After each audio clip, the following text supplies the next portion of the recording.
1절에 그러므로 형제들아 내가 하나님의 모든 자비하심으로 너희를 권하노니 너희 몸을 하나님이 기뻐하시는 거룩한 산 제물로 드리라. 이는 너희가 드릴 영적 예배니라 했습니다. 신앙생활에 있어서 예배만큼 중요한 것은 없습니다. 예배는 신앙생활의 근본이요 기초입니다. 예배를 통해서 우리는 하나님께 나아갑니다. 그리고 예배를 통해 하나님을 만납니다. 일반적으로 예배는 둘로 구분할 수 있습니다. 하나는 교회 안에서 드리는 의식적인 예배와 또 하나는 교회 밖에서 드리는 삶 속에서의 예배입니다. 그런데 이 두 예배가 서로 연결되어 있습니다. 교회 안에서 의식적인 예배 가운데 은혜와 성령의 충만함을 받고 교회 나아가 삶 속에서의 예배를 드리는 것입니다. 우리가 예배 드릴 때 가장 주목해야 할 분은 예배의 대상이 되시는 분이시며 예배를 받으시는 하나님입니다. 하나님은 영이시기 때문에 예배하는 자가 영과 진리 안에서 예배 드리기를 원하십니다.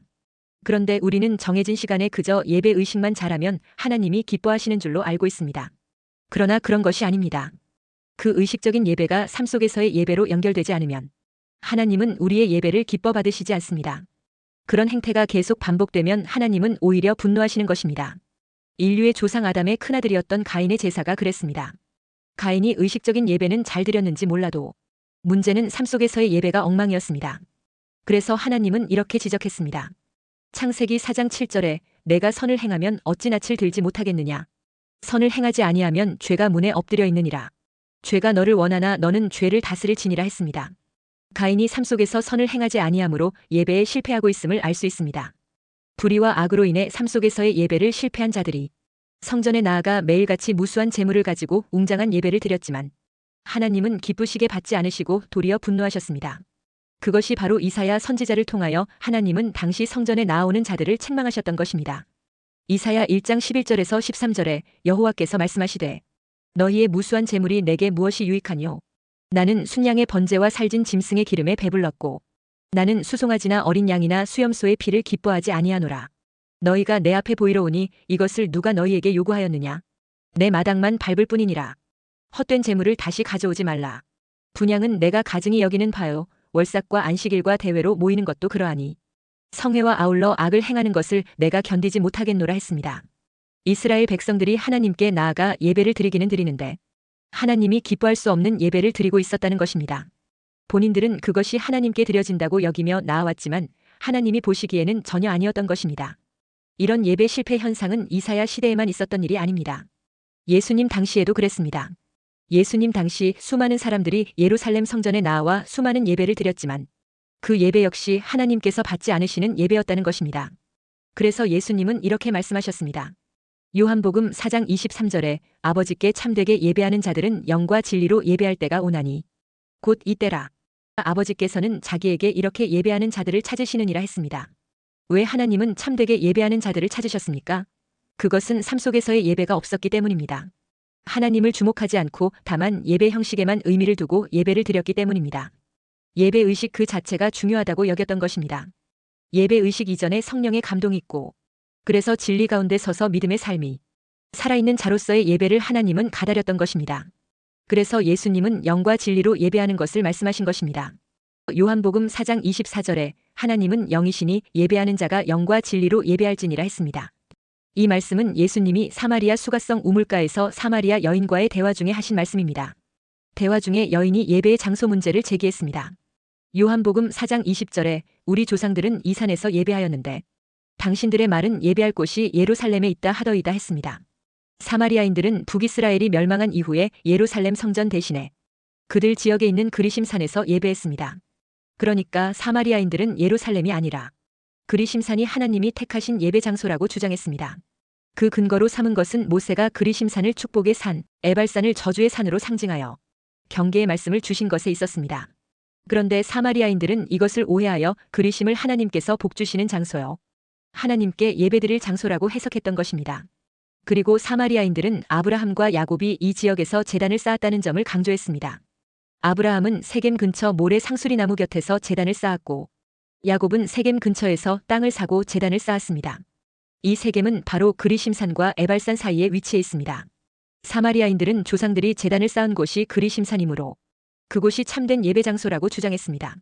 그러나 그것은 성경적 근거가 없는 인간의 주장이었습니다. 이런 사마리아인들의 주장에 대해 유대인들은 오직 성전이 있는 예루살렘에서만 참된 예배가 가능하다고 여겼습니다. 이렇게 예수님 당시에도 장소를 놓고 예배에 관한 논쟁이 있었던 것입니다. 그런 상황에 예수님은 영과 진리로 예배할 때가 오나니 하신 것입니다. 그러니까 예수님의 말씀의 요지는 예배의 본질이 장소가 아니라 하나님 자신에게 있다는 점입니다.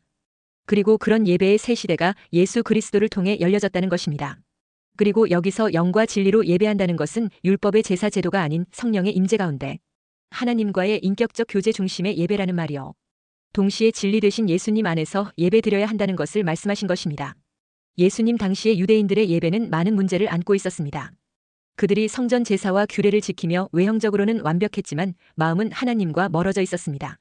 마태복음 15장 8절에 이 백성이 입술로는 나를 공경하되 마음은 내게서 멀도다 했습니다. 당시 유대인들은 율법적 형식주의, 외식적인 경건, 성전 중심의 종교 체계가 예배의 본질을 가리고 있었습니다. 예수님은 그런 죽은 제사 대신 성령 안에서의 생명 있는 예배로 초점을 옮기신 것입니다.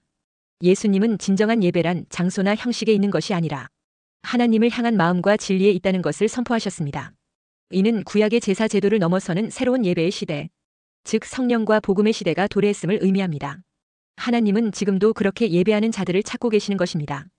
이것을 오늘 본문 1절에 그러므로 형제들아 내가 하나님의 모든 자비하심으로 너희를 권하노니 너희 몸을 하나님이 기뻐하시는 거룩한 산 제물로 드리라. 이는 너희가 드릴 영적 예배니라 했습니다. 여기서 그러므로는 말은 앞에 있는 내용을 담고 있습니다. 사도 바울은 로마서 1장부터 시작하여 11장에 이르기까지 예수님을 믿음으로 구원받는 복음을 상세하게 설명해 주었습니다. 그리고 구원받은 자의 확신이 무엇인지, 그 기쁨이 어떠한지, 그 소망이 무엇인지에 대해서 가르쳐 주었습니다. 이것으로 신앙의 터를 세울 수 있었습니다. 그것으로 터를 닦았으면 이제 그 위에 집을 세워야 합니다. 그래서 바울은 12장부터 우리가 지어야 할 집인 신앙생활이 어떠해야 하는가 하는 것을 가르치기 시작합니다. 그래서 여기 그러므로는 지금까지 복음의 터를 닦았으면 이제 집을 지어야 한다는 것입니다. 너희가 죄와 사망에서 구원받았다면 이제는 실제 삶 속에 어떻게 삶의 예배를 드려야 하는가 하는 것을 말씀하고 있습니다. 우리가 복음을 듣고 구원받았다면 반드시 구원받은 자의 삶을 살아야 한다는 것입니다. 신앙과 삶은 하나입니다. 말씀과 삶은 일치해야 합니다. 우리가 받은 구원은 너무나 놀라운 은혜입니다. 이런 큰 은혜를 받은 자로서 이제 어떻게 살아야 할 것이냐 하는 것에 대해 이제 답을 하며 살아가야 한다는 것입니다. 첫째, 우리의 구원은 값없이 주어진 은혜이지만 그 은혜에 대한 합당한 반응은 우리의 전 삶을 산 제물로 드리는 것입니다. 우리는 구원받은 자로서 하나님의 긍휼하심을 입은 자답게 그 은혜에 반응하여 헌신하는 삶을 살아야 합니다. 그래서 1절에 그러므로 형제들아 내가 하나님의 모든 자비하심으로 너희를 권하노니 너희 몸을 하나님이 기뻐하시는 거룩한 산 제물로 드리라. 이는 너희가 드릴 영적 예배니라 했습니다. 구원받은 자는 우리 몸을 하나님이 기뻐하시는 거룩한 산 제물로 드리라고 말씀하고 있습니다. 우리의 몸을 산 제물로 드린다고 하는 말이 무슨 말입니까? 우리의 몸을 산 제물, 살아있는 제사, 살아있는 제물로 드리라고 하는 말입니다. 그러면 어떻게 하면 우리의 몸을 하나님 앞에 드릴 수 있습니까? 어떻게 제물로 바치는 것입니까? 여기서 몸이라고 하는 것은 우리의 육체를 가리키는 것이 아니라 우리 인생 전체를 가리키는 말입니다. 우리들의 몸이라고 하는 말로 우리들의 삶 전체를 나타내고 있는 표현이라고 할 수 있습니다. 그러니까 우리들의 삶 전체를 하나님께 드려라는 말입니다. 구약시대에 제사를 드릴 때는 짐승을 잡아 죽여서 제물로 드렸습니다. 짐승을 잡아 죽인 이유가 무엇입니까? 우리의 죗값을 치르기 위해서였습니다. 내가 죄를 지으면 죄의 삭은 사망이기 때문에 내가 죽어야 마땅한데 하나님은 나 대신에 짐승이 죽게 하신 것입니다. 그래서 우리를 용서해달라고 하는 의미에서 짐승을 잡아 죽여서 하나님 앞에 제사를 드린 것이 구약의 제사 제도였습니다. 하지만 이제 우리는 더 이상 그런 구약의 짐승의 피를 흘리는 제사를 드릴 필요가 없습니다. 왜 그렇습니까? 그것은 예수님께서 이 세상에 오셔서 예수님의 몸으로 직접 단번에 제사를 드렸기 때문입니다. 십자가 위에서 피 흘려주심으로 말미암아 우리의 죗값을 온전히 다 치러주셨기 때문입니다. 완전한 제사를 드려주셨기 때문에 이제는 더 이상 불완전한 짐승의 제사를 드릴 필요가 없어지게 된 것입니다. 히브리서 10장 10절에서 14절에 이 뜻을 따라 예수 그리스도의 몸을 단번에 드리심으로 말미암아 우리가 거룩함을 얻었노라. 제사장마다 매일 서서 섬기며 자주 같은 제사를 드리되 이 제사는 언제나 죄를 없게 하지 못하거니와 오직 그리스도는 죄를 위하여 한 영원한 제사를 드리시고 하나님 우편에 앉으사 그 후에 자기 원수들을 자기 발등상이 되게 하실 때까지 기다리시나니 그가 거룩하게 된 자들을 한 번의 제사로 영원히 온전하게 하셨느니라 했습니다. 다시 말해 예수님께서 성육신하여 십자가 위에서 우리의 모든 죄를 단번에 확실하게 속죄하는 영원한 제사, 완벽한 제사를 드렸습니다. 그렇기 때문에 이제는 더 이상 우리가 구약식의 짐승의 제사를 드릴 필요가 없게 되었다는 것입니다. 그런 제사를 이제 드릴 필요가 없다면 오늘날 우리는 어떻게 해야 됩니까? 그냥 마음대로 사는 것이 아니라 그 받은 은혜에 감사하면서 이제 우리의 몸과 인생으로 살아있는 제사를 하나님 앞에 드리라는 것입니다. 그러면 우리가 어떻게 하나님께 살아있는 제사를 드릴 수 있습니까? 본문 2절에 너희는 이 세대를 본받지 말고 오직 마음을 새롭게 함으로 변화를 받아 하나님의 선하시고 기뻐하시고 온전하신 뜻이 무엇인지 분별하도록 하라 했습니다. 한마디로 말해 하나님의 선하신 뜻을 따라 거룩한 삶, 변화된 삶을 살아라는 것입니다. 이제는 옛날처럼 죄를 짓지 말고 하나님이 기뻐하실 일을 하면서 살아라는 것입니다. 모든 죄를 용서받았으니까 이제 나는 마음대로 살아도 된다가 아니라 이런 큰 은혜를 받았으니 이제는 더 이상 죄 짓는 일에 빠지지 말고 하나님께서 기뻐하실 일들을 생각하면서 믿음으로 살아라는 것입니다. 그러니까 예수 믿고 구원받은 성도들에게 있어 예배란 단지 주일날 교회에 나와 함께 앉아드리는 예배만을 가리키는 것은 아니라는 겁니다. 그 예배로는 충분하지가 않다는 것입니다. 주일날 1시간 예배드리는 것으로 충분하다고 생각하지 말아라는 것입니다. 더 중요한 예배가 있다는 것입니다. 그 중요한 예배는 바로 생활 속에서 우리 몸으로 하나님께 영광을 돌리는 예배입니다. 그것을 가리켜 오늘 본문 1절에서 거룩한 산 제물로 드리는 영적 예배라고 했습니다. 그래서 고린도전서 6장 19절 20절에 너희 몸은 너희가 하나님께로부터 받은 바 너희 가운데 계신 성령의 전인 줄을 알지 못하느냐. 너희는 너희 자신의 것이 아니라 값으로 산 것이 되었으니 그런즉 너희 몸으로 하나님께 영광을 돌리라 했습니다. 너희 몸으로 하나님께 영광을 돌리라는 것은 삶 전체를 하나님의 영광을 위해 살라는 의미입니다. 왜냐하면 우리 몸은 우리의 전부를 담고 있는 그릇이기 때문입니다. 그리고 구원받은 성도는 우리 몸이 성령의 전이 되었다고 말씀하고 있습니다. 그러므로 우리 몸을 하나님께 드려서 하나님의 영광을 돌리는데 사용하라는 것입니다. 이것이 바로 거룩한 산 제물로 드리는 영적 예배입니다. 우리가 세상에 살 동안에 이 몸은 나라고 하는 인격을 구체적으로 보여주는 주체라고 말할 수 있습니다. 그러므로 몸을 산 제물로 드리라고 하는 명령은 우리의 삶 전부를 하나님께 바치라는 의미인 것입니다. 우리 몸이 구원받아 주의 것이 되었다면 그 몸으로 움직이는 모든 생활 영역을 하나님이 기뻐하시는 제물이 되게 하라는 말입니다. 고린도전서 10장 31절의 말씀처럼 그런즉 너희가 먹든지 마시든지 무엇을 하든지 다 하나님의 영광을 위하여 하라는 것입니다. 둘째, 하나님께 헌신된 삶은 산다는 것은 세상의 가치관과 구별되게 살아가는 것을 말합니다. 그것이 바로 하나님께 산제물로 드리는 제사가 된다는 것입니다. 그러면 구체적으로 어떻게 산제물로 드리라는 것입니까? 그것은 먼저 우리 몸으로 하나님이 기뻐하시는 삶을 살아간다는 것을 말합니다. 세상을 살다 보면 내가 기뻐하는 삶이 있습니다. 그리고 세상이 기뻐하는 삶도 있습니다. 또한 마귀가 기뻐하는 삶도 있습니다. 그런데 그런 삶을 살지 말고 우리는 하나님이 기뻐하시는 삶을 살아라는 것입니다. 우리가 하나님이 기뻐하시는 삶을 살기 원한다면 먼저 하나님이 나와 함께 계시다는 임마누엘의 신앙이 있어야 합니다. 왜냐하니까 하나님 앞에서 산다는 믿음이 있는 사람만이 하나님이 기뻐하시는 삶을 살 수 있기 때문입니다. 그렇게 사는 삶을 가리켜 경건한 삶이라고 합니다. 그리고 하나님이 기뻐하는 삶이란 내가 하나님을 기뻐하는 것입니다. 하나님 앞에 예배드리는 것을 내가 기뻐하고 하나님 앞에 나아와 기도하는 것을 내가 기뻐하는 것입니다. 뿐만 아니라 하나님의 말씀 듣는 것도 기뻐하고 하나님과 깊이 교통하는 것도 내가 기뻐하는 것입니다. 이렇게 하나님을 기뻐하면 우리 안에 계신 성령이 기뻐하십니다. 이런 상태를 가리켜 우리는 성령 충만이라고 합니다. 진리의 영이신 성령으로 충만하기 때문에 말씀을 사랑하고 말씀을 잘 듣는 것입니다. 뿐만 아니라 그 말씀을 듣고서 하나님의 뜻을 깨닫게 됩니다. 말씀을 깨달으니 그 말씀에 기쁨으로 순종할 수 있는 것입니다. 이래서 내 안에 계신 성령님께서 기뻐하는 것입니다. 자녀를 낳아 기를 때 언제 부모가 가장 기뻐하게 됩니까? 그것은 부모의 말에 순종할 때입니다. 하나님도 우리가 하나님의 말씀에 순종할 때 기뻐하십니다. 그리고 이렇게 우리가 하나님께서 기뻐할 때 하나님은 우리에게 복을 주십니다. 어떤 복입니까? 시편 37편 4절에 또 여호와를 기뻐하라. 그가 내 마음의 소원을 내게 이루어 주시리로다 했습니다. 그리고 우리가 하나님께 산 제물로 드린다는 것은 우리 몸을 죄로 더럽히지 않고 거룩하게 하는 것을 말합니다. 우리의 몸은 이미 예수님의 십자가 대속의 피로 사신 하나님의 성전이 되었습니다. 그러므로 우리의 몸은 하나님의 것입니다. 그러므로 우리 몸을 함부로 죄로 더럽히지 말아야 합니다. 하나님이 기뻐하시지 않는 불의의 병기로 우리 몸을 함부로 내맡겨서는 안 됩니다. 아무리 힘들고 어려운 삶 속에서도 내 몸을 하나님이 기뻐하시지 않는 일에 쓰고 있는가 하는 것을 수시로 점검해야 합니다. 그래서 잘못된 것이 있으면 즉시 돌아서야 합니다. 이것이 우리 몸을 거룩하게 지키는 방법입니다. 우리가 하나님께 산 제물로 드린다는 것은 우리 몸을 죽은 제물로 드려서는 안 된다는 것입니다.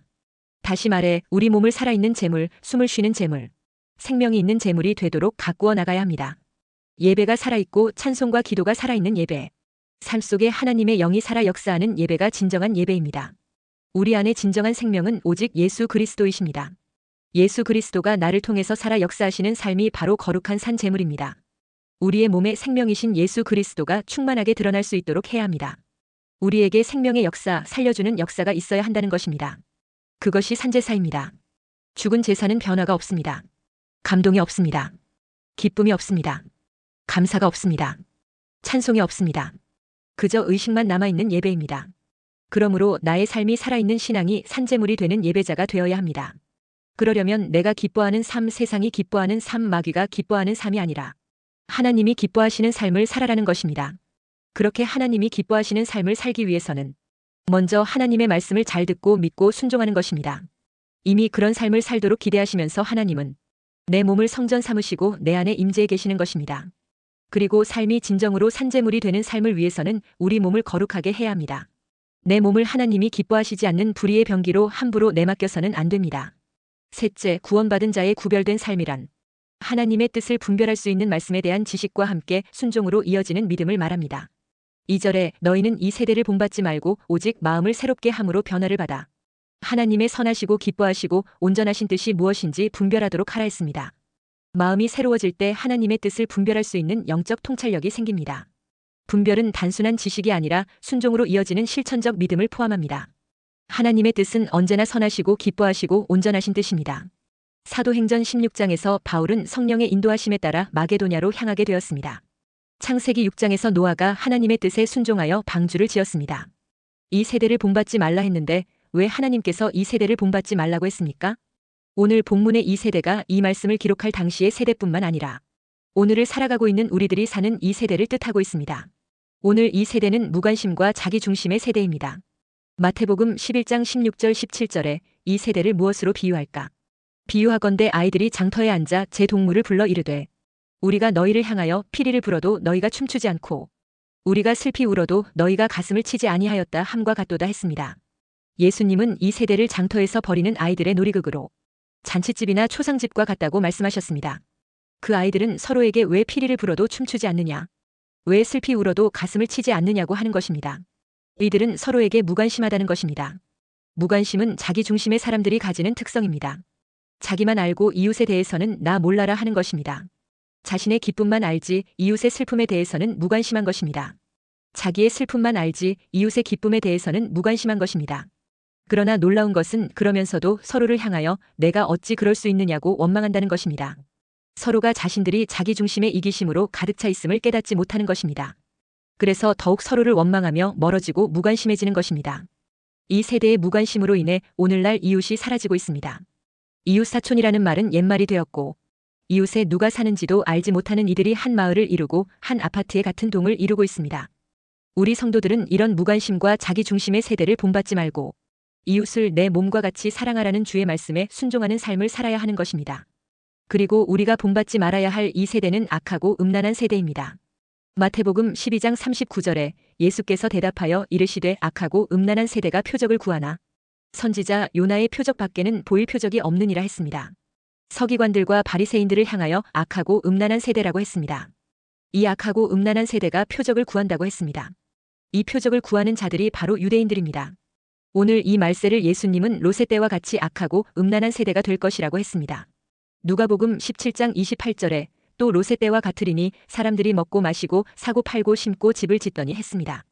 롯의 때에 롯의 집으로 찾아온 천사를 향하여 소돔과 고모라 사람들이 떼거리로 몰려와 창세기 19장 5절에 롯을 부르고 그에게 이르되 오늘 밤에 내게 온 사람들이 어디 있느냐 이끌어내라 우리가 그들을 상관하리라 했습니다. 여기서 우리가 그들을 상관한다는 것은 원어의 의미는 알다, 분별하다, 동침하다는 뜻합니다. 동성애를 즐기겠다는 것입니다. 그렇게 악하고 음란한 문화가 창궐한 소돔과 고모라는 바로 하늘의 불심판을 당하게 되었습니다. 오늘날 동성애를 널리 확산시키기에 혈안이 된 시민단체와 정치인들로 인하여 이 세상의 심판이 더 빨리 오게 된 것입니다. 그래서 이 세대는 믿음이 없고 패역한 세대입니다.